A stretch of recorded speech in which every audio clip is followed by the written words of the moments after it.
From safari adventures and travel updates to conservation and humanitarian stories, this is Africa Revealed, bringing you the heart and soul of East Africa. Now, here's your host, Dr. Matt Jensen. Hey everybody, welcome back to Africa Revealed with Dr. Matt Jensen. I'm your host and I'm excited today about this episode. I know I say that every episode we have, but today we're having our first guest on Africa Revealed because, as you know, as I explain from time to time and in the beginning of the podcast, I explained that we're here to talk about the people. We're here to talk about the humanitarian efforts as well as the exciting safaris and adventures with the wildlife and the national reserves.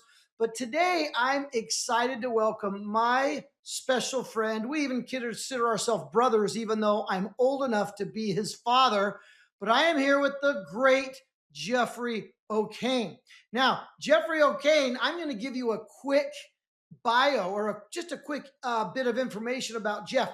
Geoff was born and raised in northern Uganda in a small little community called the Okeny village. Okeny village is just outside of a small town called Kitgum, and Kitgum is outside of a larger district called Gulu. And Gulu is one of the largest districts or towns in northern Uganda, not too far from the South Sudan border. He has a very inspiring and amazing history. Back in the 1990s, 2000s, back when it's called the Lord's Resistance Army invaded northern Uganda with the Sudan conflict, his family, his community was greatly affected. We're going to tell that story on another episode. But what I'm trying to say is that Geoffrey comes from a very unique background. Geoffrey, the only son in a family of 7 kids, he has 6 sisters. That in of itself would be a great podcast episode. But Geoffrey understood earlier on that he needed to do something that he could help his family. So Geoffrey excelled in school. He was able to go to dental school in Uganda, and he became a public health dental officer. But here's the really cool part about Geoffrey. I met Geoff, I don't know, about 5 years ago, and we met through humanitarian channels. And he reached out seeing the humanitarian work that we were doing and wanted to partner with the work that he was doing in northern Uganda. You see, Geoff's not just a normal dentist. Obviously, a dentist in northern Uganda was going to give Geoffrey a great quality of life in the town and in the villages that he worked, but Geoff has looked way past that. Geoff opened up his second dental practice in Gulu recently over the past years. He also teaches at the Gulu College of Health Sciences as an instructor in the dental school. But that's not enough to keep him busy. Geoff, with the dental students, self-funds outreach dental clinics out in his village on his own dime, on his own time, on the weekends when he's not working. And when I asked Geoffrey, why does he do this? He's so busy and so giving. His answer to me was, well, if I don't do it, who else is going to do it? So I'm excited to welcome my good friend, my brother, even though I'm old enough to be his father, my good friend, Geofrey Okeny. Geoffrey, welcome to our podcast today. Thank you very much, Dr. Jensen Matthew. That was a really very elaborate introduction of me, quite very exciting. Thank you very much. I am very happy to be on this podcast, and I can't wait to share my experience and life and how it feels like to live in northern Uganda. I live in Gulu currently. This is where my practice and where I work is best. But I do a lot of humanitarian works in the different villages and surrounding communities in northern Uganda. So thank you very much, Matt, and all people that are out there listening and watching. I'll be excited to tell you more about myself. Thank you. This is going to be an exciting episode because if you're watching us on YouTube, you see that just incredible smile. Geoffrey, I don't think I've ever seen him with a negative or upset look on his face. He was not engineered to be anything other than happy and giving. And so, Geoff, I'm so excited. Geoff, I still remember how we met, and I think our viewers might understand. This was 5 years ago, back when I was still practicing dentistry full time here in the United States. I had been doing my humanitarian work in Mexico for several years, and we had already started our work in Kenya. And one of my staff members broke a cardinal rule. Some guy from some foreign country in Africa found some social media videos or something and reached out. It went to one of my dental practices, and my staff member fielded this message. And of course, I tell them, be careful. We don't want to give out personal information. But it was meant to be because she had a minor lapse in her judgment, and she gave this gentleman my email. And she said, "Oh, Dr. Jensen, maybe I made a mistake, but I gave some guy from Uganda your email address." So I said, "Uh-oh, we'll see what happens." Well, it wasn't too long before that I got an email from a man named Geofrey Okeny. And back then I said Geoffrey Okeny, even though it's pronounced Okane. But his email came across very humble, very authentic, and very believable. And he introduced himself as a dental officer in Uganda and explained some of the work that he was doing. He was trying to bring dental care to the villages of his district and was seeing the work I was trying to do and thought maybe there might be a partnership. And as you know, and I say this to our audience, sometimes when we get reached out to by people in foreign countries that we're not familiar with, it might be a request for money or it might be a request for something else. It was nothing like that. Jeff also explained to me that he had a YouTube channel. And so I went to the YouTube channel, and there he was doing exactly what he said he was doing. He was doing his work in schoolyards, school buildings, churches all over northern Uganda. And I saw all of these green scrub clad dental students with him, obviously getting good. I thought this could potentially be a great relationship. Well, good relationship is an understatement because I reached out to Jeff by email. We quickly scheduled a Zoom meeting, and I knew I had found a kindred spirit in Geoffrey. And as I learned more about him and what he was doing, I felt like this was the purpose that we, as a nonprofit dental outreach relief foundation, as you know, by the way, quick plug, every safari that's booked with Tapestry of Africa or Luxury Safari Company all help support this work. Anyway, it was a great message. It was a great relationship. And Geoffrey and I made this great connection. I had a trip to Africa coming up soon, and I thought it would be a great little detour if I ran over to Uganda, like it's just a place down the street. But if I was able to find a way to route myself to Uganda for a week or so. And so I took my older son, we flew into Entebbe, the capital, or near the capital city, the home of the international airport, was picked up by none other than Mr. Okane right here. And that began a 5-year relationship where we get to serve and help the people of northern Uganda. Now, I'm excited to tell our audience, Geoffrey, about the dental work and the dental clinics that we put on, but there's a much more important picture that I hope to paint for our audience today. And that's just, to me, how incredible, wonderful, and resilient the people of northern Uganda are. Jeff, can you just take a minute now and share a little bit of your story? You don't have to share about I know the audience would love to hear your family's escape story. They'd love to hear about these things. It's kind of actually a painful memory for Jeff and his village, but we've explained to him that these stories of resilience and strength help us. But Geoffrey, we can gloss over that for a minute, but let's kind of go, what was your growing up like? Tell us about your village, your homestead, and take us through kind of what it was like to grow up in northern Uganda. Thank you very much, our listeners out there. Growing up in northern Uganda was a combination of both happiness and sad stories, because at one point you're happy, and then the following day you don't know whether you will survive or not. That was in the early times of the Lord's Resistance Army. Those days I was a bit young. I was young, so I don't have much stories about them, but then I have hearsays that we were told growing up, the stories that happened It was really very sad because our parents and the neighborhoods in the villages still have those stories fresh in their minds, up to date. So I will not talk about the sad part of it, but then I'll talk about the happy times that we grew up in northern Uganda. Families live in homesteads, and it is not advanced as it is in your countries.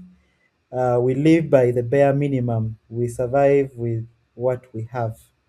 So we don't expect much. All we have to expect is if we are happy, if we have eaten, if we are not sick, that's all. So there is nothing much we grew up expecting. And that was just about life. We were happy people. And I think Dr. Matt said I look happy. I think my happiness came all the way from the time I was growing up because it was all we lived for, just be happy. And that was it. I think that kept me up to now, and very few things make me sad. So I try to be happy always. Jeff, one of the things that struck me as I visit the villages of Kenya, Uganda, it still strikes me to this day is what the kids do for fun. You know, in America and other developed countries, children can oftentimes earn a little bit of money from their parents or whatnot, or their parents can reward them on birthdays or whatever with new toys and new things. And even in America, you might be surprised, Jeffrey, that kids as young as 8 or 9 years old have a fancy new iPhone.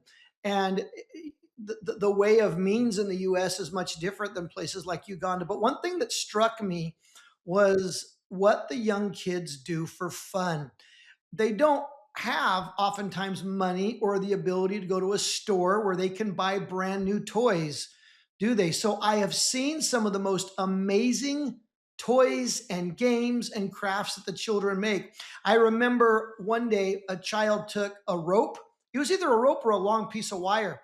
And he took a bunch of plastic bottles, like water bottles, and he cut them and he made them shorter, and then he attached like little metal washers or something to make little wheels. So he made a little train out of water bottles and pins, and he would drag that all over the place. That was his toy, and it entertained him so much. Do you have memories when you're a child of what you did for fun? What kind of games you played? I think our listeners would love to hear this. Yeah, thank you very much. I think I have so many memories of things I did when I was young, growing up. One of them was we used to make balls. We used to gather a lot of papers and trash, and then we put them in plastic bags, and then we use ropes to bind them up and then make a ball. So we will play with that, and whoever makes the best ball, uh, it is their ball that we use to play that day. So it was really. Which also reminds me, whenever our volunteers come, one of the most popular items they bring with them are we bring deflated soccer balls. It's hard to pack inflated soccer balls, but they're more excited to Mhm. get that than a 12-year-old in America is to get a new iPhone. Yeah, so that's really good. And then another thing we used to do was I used to get banana fibers and then make a toy of a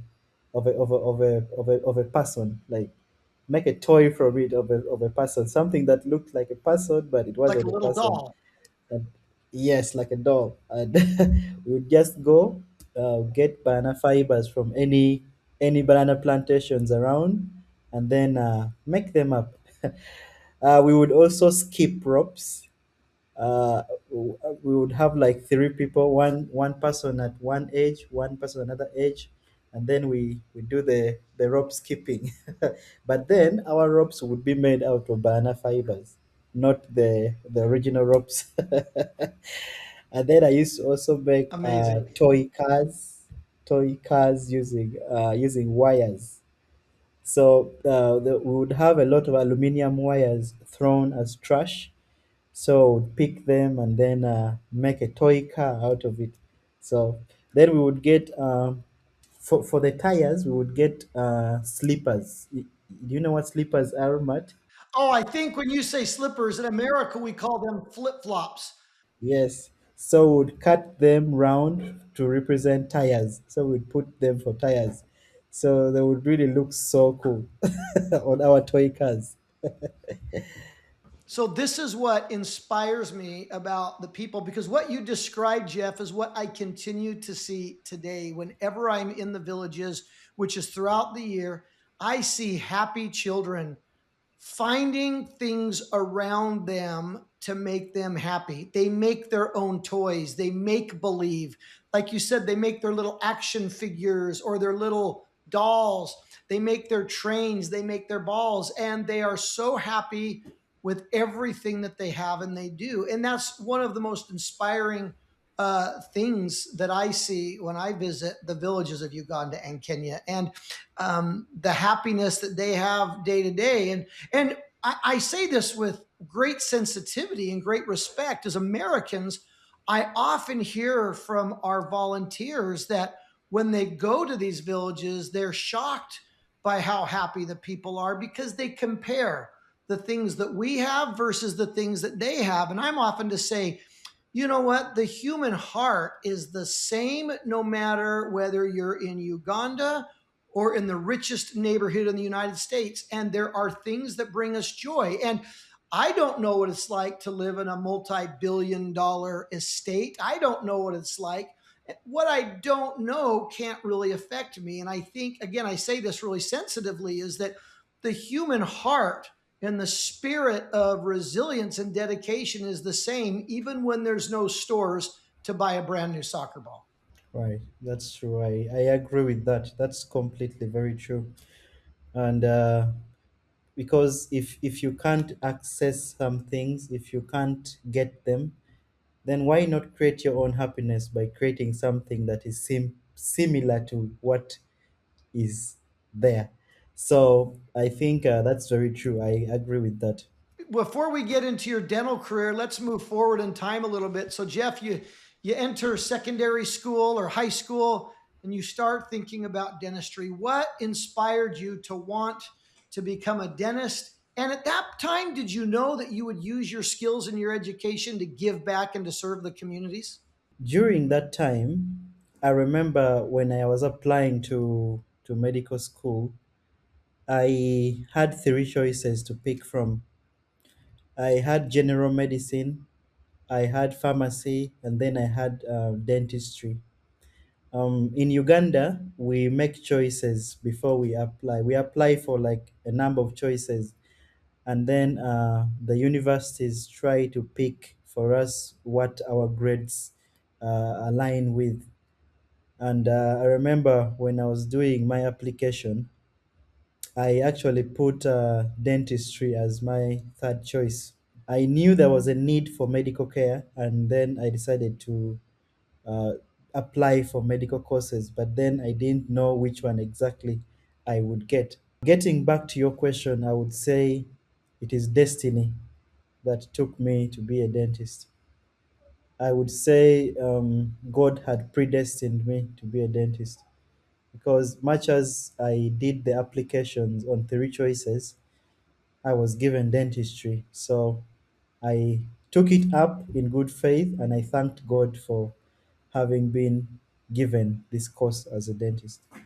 That's miraculous. I guess I didn't know that after all the years we've known each other, Jeff. So you actually put dentistry as a third choice, but the university ended up assigning that to you to be your area of study. And because of that, look what you've been able to do. And of course, I want our viewers to know that one of the greatest medical needs in Africa is dental care. And as you know, untreated dental conditions can be extremely dangerous and even life threatening. So, looking back now, Jeff, I'm sure you felt, as you mentioned, you said you felt it was destiny and that you were guided and it was meant to be. Yes, yes. And then this is what is going to surprise all of us, all of you, and then the listeners out there, is that I had a couple of friends that I applied with during that time. We actually had the same grades. We went to the same schools, and then we applied for the same courses. and then they were given their first choices, and I wasn't given. So that added to my thoughts that I think God wanted me to do this. And I went to dental school knowing that this is what God wants me to do. And yeah.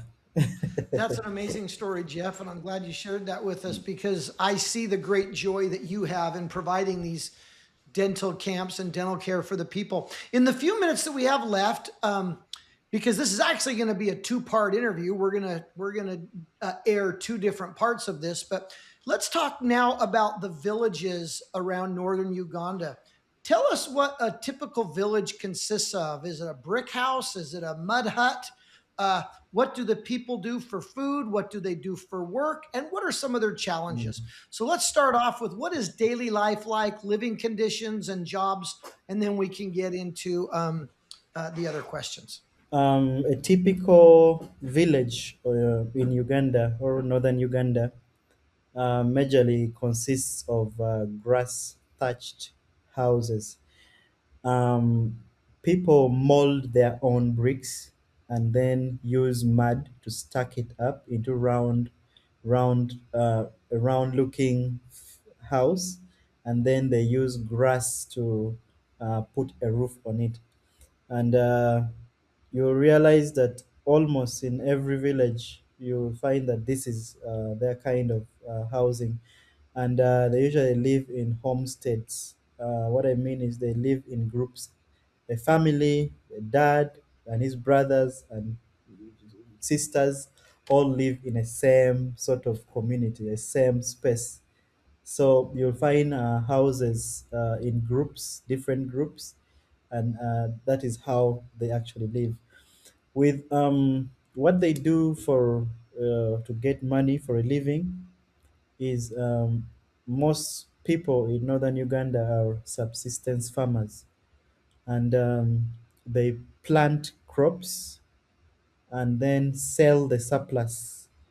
So they eat some and then sell the surplus to get some money to buy a few things and take their children to school.